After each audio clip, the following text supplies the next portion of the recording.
Assalamualaikum warahmatullahi wabarakatuh. Good morning student. How are you today? Miss Dina alhamdulillah fine too. Semoga semuanya tetap dalam keadaan sehat walafiat. Amin ya robbal alamin. Nah anak-anak, sebelum belajar, marilah bersama-sama kita membaca doa belajar terlebih dahulu ya. Yuk diangkat kedua tangannya. Come on student. Before study, let's pray together. Bismillahirrahmanirrahim. Rabbi zidni ilman warzuqni fahman. Ya Allah, enrich me knowledge and good comprehension. Amin. Nah anak-anak, hari ini Miss Dina akan menjelaskan atau memberikan sedikit contoh kepada kalian mengenai pembelajaran PKN tentang halaman sila Pancasila di dalam kehidupan sehari-hari atau di dalam kehidupan kalian ketika bermain di sekolah dan di rumah. Yuk disimak baik-baik penjelasannya. Jadi yang sudah kalian pelajari di pembelajaran sebelumnya, bahwa kita sebagai orang atau warga yang tinggal di negara Indonesia, kita memiliki dasar negara, yaitu apa dasar negara kita? Pancasila. Nah, di sini untuk Pancasila itu terletak di mana sih? Pancasila itu adanya di mana sih? Nah, Pancasila itu ada di perisai burung Garuda. Ya, Pancasila terletak di dalam perisai burung Garuda. Terdapat berapa Pancasila? Ada 5 Pancasila. Untuk Pancasila yang pertama, yang berlambangkan apa? Pancasila yang pertama? Yang pertama berlambangkan bintang. Ya, yang pertama berlambangkan bintang yang silanya itu berbunyi ketuhanan yang Maha Esa. Dimana untuk pengamalannya ini di sini kalian diminta untuk percaya dan menjalankan perintahnya. Perintahnya itu perintah siapa, Miss Dina? Perintah Tuhan kalian, perintah Allah. Contoh di dalam kegiatan sehari-hari atau contoh di dalam kehidupan kalian itu untuk pengamalan sila yang pertama yaitu adalah sholat. Nah, anak-anak, sholat itu bukan hanya kewajiban kita kepada Allah, tetapi sholat itu adalah bukti pengamalan untuk Pancasila di dalam butir sila pertama. Ya, karena kalian adalah manusia yang memiliki agama, maka kita harus percaya dengan Tuhan kita atau percaya bahwa Tuhan itu ada, Allah itu ada. Nah, untuk yang kedua, ketika kalian bermain bersama dengan teman-teman. Selanjutnya untuk contoh yang kedua, yang pertama tadi apa? Sholat. Untuk contoh yang kedua adalah berdoa sebelum atau sesudah makan. Nah, berdoa sebelum atau sesudah makan itu merupakan pengamalan dari sila yang pertama juga loh anak-anak. Jadi, kalau misalnya kalian ingin apa yang ada dalam Pancasila itu kalian terapkan, maka terapkanlah membaca doa sebelum dan sesudah makan. Lalu untuk contoh yang ketiga, main tidak boleh memilih-milih teman. Nah, misalnya kalian atau di kelas kalian atau di sekitar rumah kalian banyak teman-teman atau ada beberapa teman-teman kalian yang agamanya itu bukan agama Islam, tetapi agamanya itu agama Kristen, agama Hindu, atau agama Buddha. Terus kalian itu kalau mau berteman tidak boleh, aku nggak mau temenan sama yang bukan orang Islam. Tidak boleh seperti itu ya. Kalau misalnya kalian mau mengamalkan Pancasila ya sila pertama, maka kalian harus saling menghormati. Menghormatinya itu seperti apa, Miss Dina? Menghormatinya itu dengan cara kalian tidak boleh memilih-milih teman sesuai dengan agamanya. Jadi kalian bertemanlah dengan siapa saja dan berbuat baiklah kepada siapa saja. Ya, oke, itu untuk contoh di kegiatan sehari-hari di dalam pengamalan atau di dalam Pancasila sila pertama. Selanjutnya,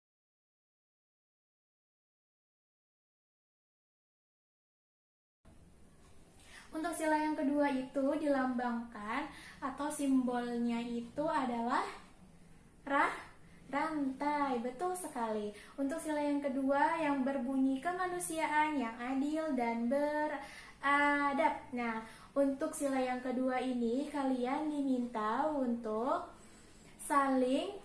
Nah, untuk pengamalan sila yang kedua itu kalian diminta untuk mencintai sesama manusia. Contohnya seperti apa? Contohnya ketika kalian bermain itu harus sportif. Atau bisa dibilang ketika kalian bermain kalian tidak boleh berlaku curang. Ya, bermainnya harus adil. Dan jangan lupa tidak saling mengejek. Karena tadi kalian itu diminta untuk saling mencintai. Berarti kalau mencintai tidak mengejek, tidak saling ledekin, tidak saling ngata-ngatain. Nah gitu sama aja ya. Jadi kalau bermain harus yang baik-baik. Bermain tidak boleh saling jelek-jelekin, tidak boleh saling mengejek seperti itu. Terus harus saling membantu. Nah ini poin yang paling penting di dalam pengamalan sila yang kedua. Untuk saling mencintai, saling menyayangi, tidak hanya sama adik atau kakak, tetapi sama orang tua, sama guru, sama teman-teman, harus saling membantu, harus saling menyayangi, seperti itu. Lalu untuk pengamalan sila yang ketiga, nah untuk sila yang ketiga ini lambangnya itu apa? Pohon beringin, yang silanya itu berbunyi Persatuan Indonesia.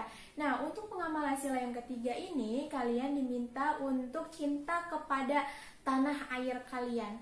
Kalian diminta untuk cinta kepada bangsa Indonesia. Bukti atau contohnya itu seperti apa, Miss Dina? Contohnya dengan kalian melakukan atau mengikuti upacara bendera. Nah, lalu untuk contoh yang kedua, dengan cara kalian mengikuti atau merayakan Hari Kemerdekaan Indonesia. Terus contoh yang lainnya lagi dengan kalian memakai baju atau memakai pakaian tradisional dari adat kalian. Nah, itu adalah contoh dari pengamalan sila yang ketiga. Nah, selain itu juga kalian lagi-lagi tidak boleh membeda-bedakan ketika kalian ingin berteman. Misalnya di kelas kan tidak semuanya orang dari asli Tangerang ya. Ada yang dari Bandung, ada yang dari Padang, ada yang dari Jawa, ada yang dari Sumatera, ada yang dari Palembang, ada yang dari Madura misalnya. Nah itu kalian nggak boleh pilih-pilih teman. Aku maunya main sama orang yang sama kayak aku aja tinggalnya, nggak boleh kayak gitu. Itu namanya kalian membeda-bedakan teman. Berarti kalian tidak menerapkan atau tidak mengamalkan untuk sila yang ketiga dong kalau gitu. Jadi kalau berteman sama siapa aja ya, tidak perlu memilih-milih teman. Oke? Selanjutnya untuk pengamalan sila yang keempat. Nah yang keempat itu lambangnya apa? Kepala banteng. Bagaimana bunyinya? Bunyinya adalah kerakyatan yang dipimpin oleh hikmat, kebijaksanaan dalam permusyawaratan dan perwakilan. Nah, di sini kalian diminta untuk saling bermusyawarah dalam menyelesaikan suatu masalah. Contoh kecilnya, misalnya di dalam rumah, kalian punya adik, punya kakak. Kalian mau berlibur, kalian mintanya mau ke pantai. Adik mintanya mau ke taman bermain, kakak mintanya mau makan-makan. Nah, kalian tuh harus bermusyawarah. Bermusyawarah itu apa sih, Miss Dina? Bermusyawarah itu kita bisa menemukan suatu keputusan bersama. Nah, kalian kan ada ayah dan bunda di rumah. Nanti ayah dan bunda kalian yang akan mengajak kalian untuk bermusyawarah. Jadinya supaya semuanya itu bisa berlibur dengan senang, maka diadakanlah bermusyawarah. Maka dibuatlah dengan cara bermusyawarah dulu, ngobrol dulu gitu. Kalau kalian masih bingung bermusyawarah itu apa, kayak gitu. Nah, terus contoh yang lainnya misalnya pemilihan ketua kelas. Nah, pemilihan ketua kelas ini termasuk ke dalam pengamalan dari sila yang keempat, karena dia pilih dengan cara voting. Itu juga kan bermusyawarah ya. Nah, selanjutnya itu kalian harus saling menghargai. Lagi-lagi kalian diminta untuk saling menghargai, saling menghormati, tidak membeda-bedakan. Misalnya di kelas kalian lagi belajar, terus kalian ditanya sama guru kalian, ini jawabannya apa ya? Terus kalian bilang, itu jawabannya 275 Bu. Terus nanti teman kalian ada yang jawab lagi, jawabannya 150. Nah, terus kalian nggak boleh marah-marah. Salah, itu salah, tahu itu salah, nggak boleh kayak gitu ya. Berarti kalian tidak menghargai pendapat teman kalian. Nah, berarti kalian tidak mencerminkan sila yang keempat. Seperti itu ya. Lalu untuk yang terakhir ada sila kelima. Sila kelima itu dilambangkan dengan apa? Padi dan kapas. Betul sekali, padi dan kapas. Nah, untuk sila yang kelima itu tadi apa? Lambangnya padi dan kapas, yang berbunyi, silanya itu berbunyi keadilan sosial bagi seluruh rakyat Indonesia. Berarti kalian diminta untuk bersikap adil kepada sesama. Contohnya seperti apa, Miss Dina? Contohnya tidak membeda-bedakan orang lain dengan kita.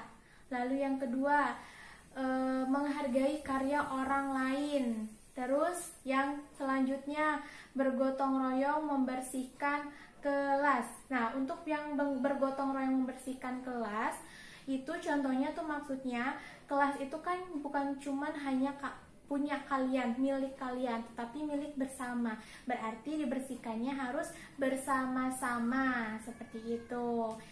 Nah, anak-anak, jadi seperti itu penjelasan dan contoh yang bisa Miss Dina sampaikan kepada kalian. Masih banyak lagi contoh-contoh lainnya yang ada dalam kehidupan sehari-hari kalian.